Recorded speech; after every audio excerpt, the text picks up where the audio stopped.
తెలంగాణలో ముందు కీలక పరిణామాలు జరగబోతున్నాయా? ఇప్పటికే లిక్కర్ స్కామ్ కేసులో కవిత జైలుకు వెళ్లారు.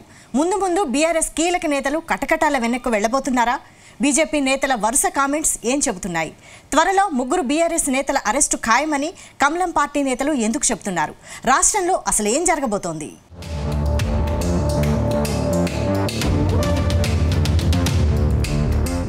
లోక్సభ ఎన్నికల వేళ బీఆర్ఎస్ కు షాక్ల మీద షాకులు తగులుతున్నాయి. వరుసగా కీలక నేతలు పార్టీ మారుతున్నారు.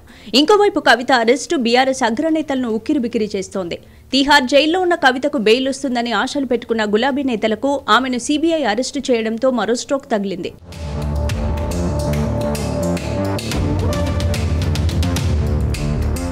కవిత అరెస్టుతో సతమతమవుతున్న గులాబీ అధిష్టానాన్ని అటు బీజేపీ ఇటు కాంగ్రెస్ నేతలు మరింత కార్నర్ చేస్తున్నారు.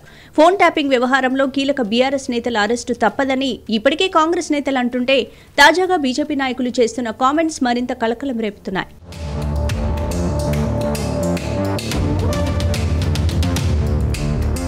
మేదక్ ఎంపీ అభ్యర్థి రఘునందన్ రావు కీలక వ్యాఖ్యలు చేశారు. బీఆర్ఎస్ కు చెందిన 3 కీలక నేతలు జైలుకెళ్లడం ఖాయమన్నారు.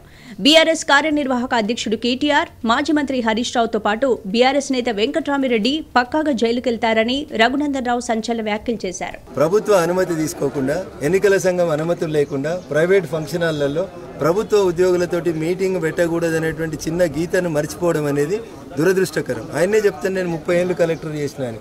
మరి 30 ఏళ్ళు కలెక్టర్ చేసిన ఆయనకు ఎన్నికల కోడ్ అమల్లో ఉన్నప్పుడు ప్రభుత్వ ఉద్యోగులతోటి మీటింగ్ పెట్టకూడదు అనేటువంటి మాట ఎందుకు మర్చిపోయింది అనేది ఆయన చెప్పాలి.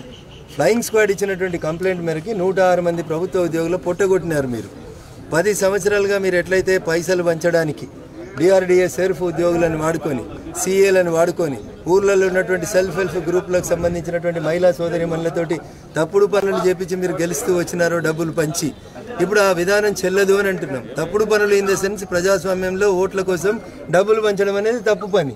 అట్లాంటి పనికి వాళ్ళని పావులుగా చేసుకున్నారు. నేను ప్రభుత్వ ఉద్యోగులకు కూడా సవినయంగా చేసే అప్పీల్ రాష్ట్ర వ్యాప్తంగా, అన్న మీరు ఎన్నికల విధులు తప్ప, Venkatramireddy is no more collector, Harish Rao is no more minister.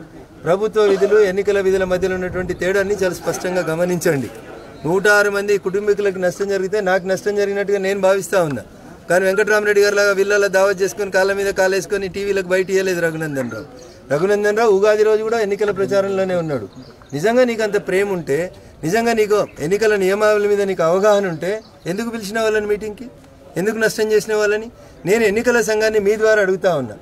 అమాయకులు, చిరుద్యోగులు, పేదలు మా పాత కలెక్టర్ కదా అని పిలిస్తే ఏమైనా పోకపోతే కష్టమవుతుందని వచ్చినటువంటి చిరుద్యోగుల మీద చర్య తీసుకున్నారు కదా కలెక్టర్ గారు. అటు బీజేపీ నేత ఏలేటి మహేశ్వర్ రెడ్డి కూడా ఇదే తరహాలో వ్యాఖ్యలు చేశారు. ఇన్నాళ్లు చేసిన తప్పులకు కేటీఆర్ జైలుకెళ్తారంటూ వ్యాఖ్యానించారు. మోడీని విమర్శించే స్థాయి కేటీఆర్ కు లేదన్నారు బీజేపీ నేత ఏలేటి మహేశ్వర్ రెడ్డి. అధికారం పోగానే ఫ్రస్ట్రేషన్లో ఉన్నారని, అందుకే పిచ్చెక్కినట్టు మాట్లాడుతున్నారని మండిపడ్డారు. ముఖ్యమంత్రి కనీసం నెక్స్ట్ టైం ఎమ్మెల్యే కూడా గెలవని పరిస్థితి, ఇక జీవితకాలం జైల్లో ఉండే పరిస్థితి వచ్చింది. కాబట్టి ఇలాంటి మాటలు మాట్లాడుతున్నాడు. అలాంటి వాళ్ళ మీద నేనేం మాట్లాడాలి? జాలిపడాలి తప్ప. అదే అసలు ఆయన మీద జాలిపడడం తప్ప ఏం మాట్లాడతాం చెప్పండి. పాపం ఏం మాట్లాడడం అర్థమవుతలేదు. నేనే చెప్తా ఉన్నాను, ధరణిలో 2 లక్షల కుంభకోణం ఉందని చెప్పి ప్రూవ్ చేయడానికి సిద్ధంగా ఉన్నామని.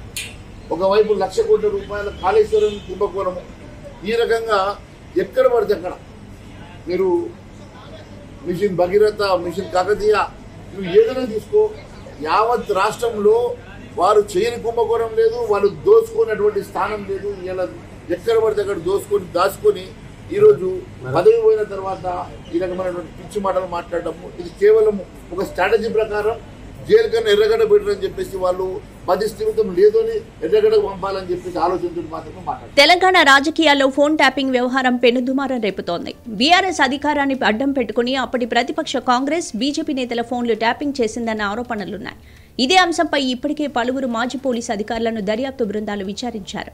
పలు కీలక ఆధారాలను సేకరించాయి. ఈ వ్యవహారం ఎక్కడిదాకా వెళ్లి ఆగుతుందోనన్న ఉత్కంఠ వ్యక్తమవుతోంది.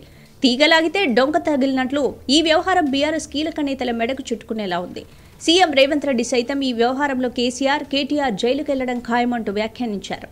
రేవంత్ రెడ్డి సర్కార్ ఈ వ్యవహారాన్ని చాలా సీరియస్ గా తీసుకున్నట్లు కనిపిస్తోంది. ఇప్పుడు బీజేపీ నేతలు కూడా ఇదే అంశంపై దూకుడు పెంచడంతో గులాబీ నేతలు ఉక్కిరిబిక్కిరవుతున్నారు.